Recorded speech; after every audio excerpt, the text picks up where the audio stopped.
আসসালামু আলাইকুম। Welcome back to my channel. আজকে আমি বরবটি ভাজি রান্না করব। সে কারণে বরবটিগুলো কেটে ধুয়ে নিয়েছি ঝাঁকায়। আর এখানে পেঁয়াজ কুচি আর কাঁচামরিচ একটু তেল দিয়ে ভেজে নিচ্ছি। আর এখানে আমি আগে থেকেই রান্না করে রেখে দিয়েছি পটল আলু দিয়ে ইলিশ মাছের ঝোল। রান্নার তরকারিটা কিন্তু খুবই মজা হয়েছিল খেতে। দেখেই তো বুঝতে পারছেন তরকারিটার কালারটাই কত সুন্দর এসছে। পেঁয়াজ এই তো আমি একটু সামান্য ভেজে নিব। ভেজে নেওয়া হয়ে গেলে আমি এখানে একটু হলুদের গুঁড়া দিব তেলের ওপরেই, দিয়ে একটু ভেজে নিব সামান্য। এই তো আমার ভাজা হয়ে গেছে। এখন আমি কেটে রাখা বরবটিগুলো ঢেলে দিব। এই তো একটু নেড়ে চেড়ে নিব। বরবটি ভাজিও কিন্তু খুবই মজা লাগে খেতে, আমরা সবাই পছন্দ করি।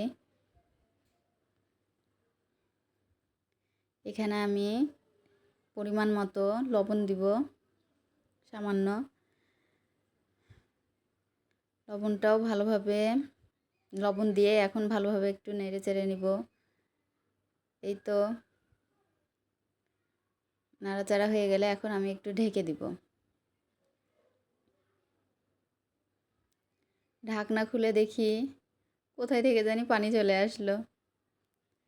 আমি তো পানি দেইনি, কোথায় থেকে চলে আসছে পানি। এখন আমি বরবটিগুলো আবারও কিছুক্ষণ সময় নিয়ে একটু সিদ্ধ করে নিব। বরবটি অনেকের কাছে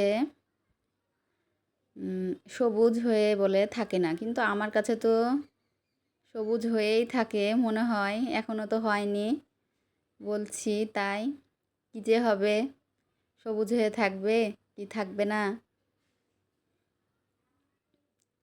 আবারও আমি কিছুক্ষণ সময় নিয়ে একটু ভেজে নেব। এই তো দেখুন আমার বরবটিগুলো সিদ্ধ হয়ে গেছে, আলুও সিদ্ধ হয়ে গেছে। ভাজিটা কিন্তু সবুজই রয়েছে দেখুন ভালোভাবে। ভাজিটা কিন্তু খেতেও খুবই মজা হয়েছে। এই তো আমার কিন্তু ভাজিটা সবুজই হয়ে আছে দেখুন কত সুন্দরভাবে। ভাজির কালারটাও কিন্তু সুন্দর এসছে, সবুজই আছে। ভিডিওটি ভালো লাগলে সাবস্ক্রাইব করে দিবেন। আল্লাহ হাফেজ।